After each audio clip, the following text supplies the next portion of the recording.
xilli abaara baasan ay ka jirto dowlad goboleedka Hirshabeelle gaar ahaan tuulooyinka hoos yimaada jiinka webiga Shabeelle ayaa Hormuud iyo maamulka gobolka Shabeellaha Dhexe ay biyo dhaamin ka bilaabeen tuulooyin dhowr ah oo hoos yimaada degmada Jowhar oo biyo la'aan baasan ay ka jirto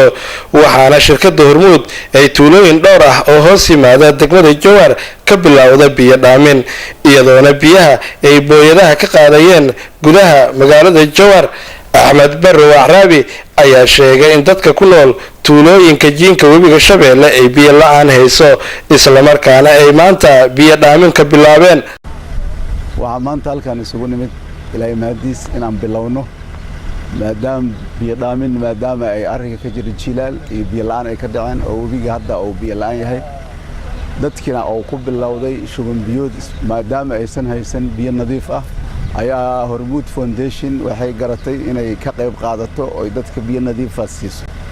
sidaas darteed ayaan rabnaa hadda inaan ku bilowno tuulooyinka ugu dhow ama kuwa xageeyaba inaan ku bilowno biyo dhaamin si maaragtay dadka looga badbaadiyo oonka haya iyo rafaadka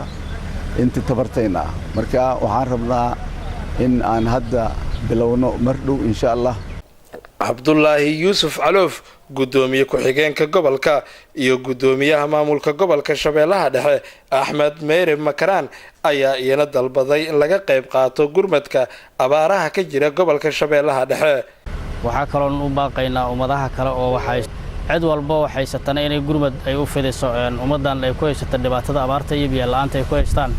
inay ayaguna ay u fidiyaan ayaan ugu baaqaynaa dan maamulka gobolka Shabeellaha Dhexe waxaan rajaynaynaa inay maartay qayb libaax leh ay ka qaadan karto culaysyada dadka oonka iyo dhibaatada haysato gaadiidkan hadii maartay uu meelo badan oo maartay uu geeyo inay dadku maartay culeysyada haystay wax ka fududaa doonaan waxaana leenahay dadaalka sameeyeen waa ku mahadsantiin waan ku soo dhaweeynaa hadana maamulka gobolka iyo dhamaan degmadaba iyo kuwa horu sameeyeen kuwa hadda kadibna aan ka rajeey doono shirkadda Hormuud laakiin hil iyo hobag